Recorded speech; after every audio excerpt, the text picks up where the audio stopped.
that do have a stronger capital base like the United States. I would also add in that in a world that deglobalizes, the idea of having a supply chain with 1,000 steps is kind of silly and honestly really dangerous. Yeah. So you need shorter supply chains closer to the end consumer. I think COVID made us all realize that. Absolutely. I agree, but compared to what COVID has done, what's coming is a whole nother level in terms of intensity. Tell us about that. Well, when you're finished, but sure. So manufacturing, especially for things like electronics, it does best. It's most efficient when it can tap different wage levels and skill levels. So you do the low skilled stuff in one place and the high skilled stuff in one place. And for the last 25 years, that has made China very successful. They do the assembly, they do the low end, and they do it at scale. So they can then have the intermediate and the higher end parts elsewhere in East Asia or maybe even in North America. And there's a lot of back and forth, and the average manufactured product crosses a border at least 100 times. Even in automotive in the United States, if you're taking each individual piece, you're talking like 25,000, maybe 30,000 border crossings. It's massive. Oh my gosh. In the world we're moving to, that's going to be harder to do. But the United States has Mexico. So we've got 130 million Mexicans, 35 million Northern Mexicans very proximate to the border, and we can still play in that old style manufacturing. At the same time, we have the best capital structure to bits and pieces moving into the new style. And the consumer base is right here, both in the United States and Mexico. So having that everything proximate and co-located, that's going to be kind of the big mix of factors that generate outsized success. You're not going to have that in Asia because the consumption base is gone and the labor structure is now too expensive. And if you break down maritime transport safety, those border crossings are more difficult because in the United States, it's a land border with a country we broadly trust. In East Asia, almost all of it is by sea, and the Chinese are making a point of being a bag of dicks at sea. So the very concept that you can have a maritime trading system in a country where China is either rising or falling is a bit of a reach. Oh, yeah. For everyone who participated in globalization, it would have been like they alone had won World War II. Yeah. They had access to a world full of resources and markets in a way that only the Brits could have even dreamed of doing for the previous 300 years. And now it was available for everybody. So the only countries that, for whatever reason, didn't like that system were the countries that wanted all of the benefits and none of the cost. So countries that sided against the United States in the Cold War. Mm-hmm.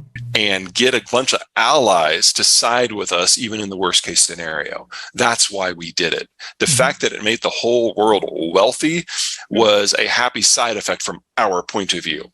From everyone else's point of view, that was the reason to join. Not occurred, right? Well, I mean, playing historical what ifs is kind of a fun thing. It's always guesswork, but World War II probably wouldn't have ended. It would have just continued on with the with the Allies then splitting apart with the Soviets on one side and the West on the other.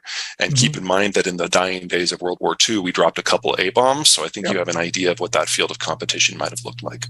Sure. So since this is an investment show, I think the best way to do is to talk about a chapter that you haven't made it to yet. There's an industrial commodities chapter. So anything that goes into anything that's not energy and food. The Industrial Revolution did more than just introduce us to what we now consider to be electricity and manufacturing. It also took the lessons of the Renaissance and applied them at scale, first through the Germans and the Brits, and then eventually for the rest of the world.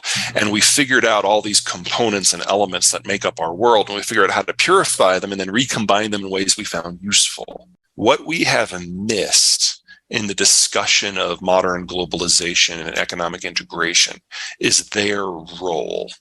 Because the very core of globalization is anyone can go anywhere to get anything. And when we talk about the breakdown of supply chains, we're thinking of semiconductors and tires and widgets. And that's true, but that's not the whole story. We're entering into a world where the raw commodity access that then goes into the processed material, that then goes into the intermediate products, that goes into the finished products, that very base first step, that is no longer guaranteed. So we can look forward to large portions of the world losing access to the inputs that are necessary to attempt a modern lifestyle. Wow. And if you want to talk about the sexiest of all of them, silicon, not for panels, silicon for semiconductors, because 95% of it comes from one mine in North Carolina. Wow. So it's one thing to control global food or global energy. Yeah. It's another thing when you can control the only input that allows digitization to even theoretically happen. And the United States is going to have to figure out what to do with that over the next decade. We're entering into a world where there's not enough energy and there's not enough food. Right. And where we're going to prioritize our own manufacturing. These are all strategic choices that we're going to make either by choice or failure to make one. When you get to semiconductors, though, when it's all coming from one place, that's an entirely other level. Because if you can't get enough energy, yes, your car stops. Yes, the lights go out. This is bad. But if you can't get any microchips, you can't even pretend to catch up in any sector at all. Yeah. Investing is not my world. I can tell you, though, that we are looking at chronic shortages in a lot of base materials that make up our world, not just the industrial commodities I just kind of went through, but food. You know, the world's top wheat exporter has invaded the world's number 4 wheat exporter, and the world's top wheat exporter also is the world's largest exporter of fertilizer and the components necessary so people can make their own fertilizer. Yeah. So we're in the early ages of a multi-year shortage in all things agricultural. Russia's also a big player in the aluminum market. Or it was, not anymore. They also are big in copper. That hasn't gone to zero yet. It's on its way down. Platinum group materials, for example, especially palladium, which does double time with silicon and semiconductors.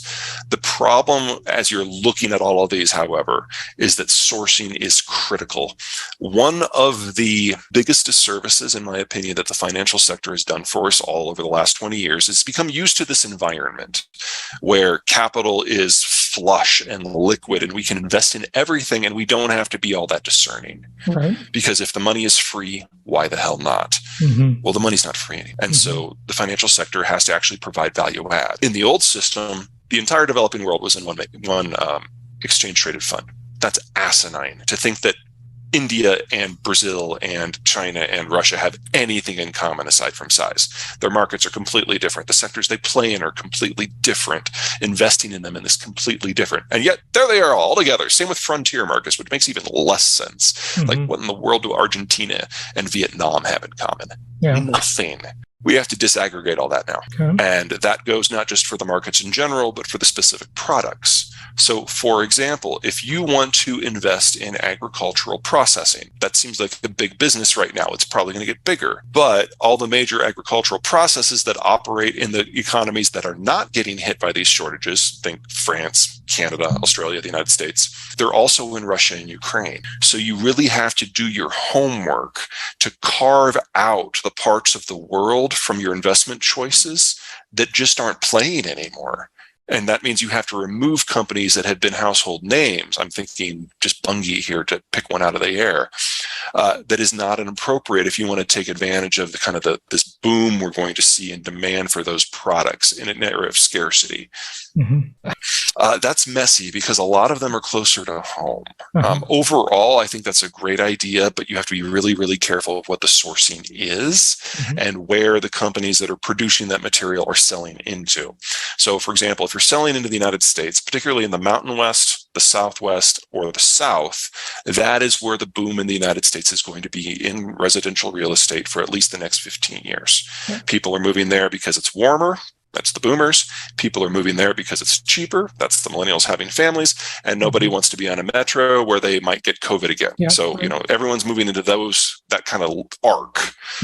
That's, as a rule, not how we decide where we get the stuff that goes into it. You either have local companies that are not publicly traded, or you have international ones that are like bringing in wood from Canada. And untangling that mess requires a brain that's bigger than mine. If we make some policy mistakes, it could be stagflationary. But I think a more likely outcome is high growth, high inflation. So think about something that's a little bit more reminiscent of the 60s and the early 70s than the late 70s. We need to double the size of the industrial plant. We need at least 4 million new homes. We're a magnet for migrants, skilled and unskilled. We're dealing with a massive retooling of the existing industrial base. All at the same time that we're having the Ukraine war. So avoiding inflation is impossible. Avoiding high inflation is probably impossible. But at least we're going to have the growth to go along with it.